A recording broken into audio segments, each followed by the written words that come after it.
26 июля. Ага. Городской пляж города Якутска.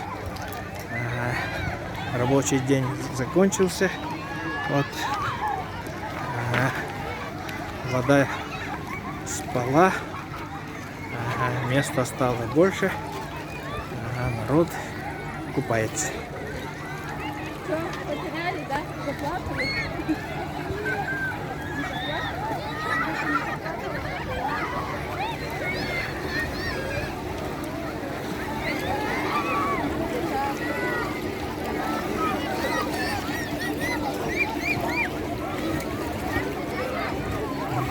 Спасатели.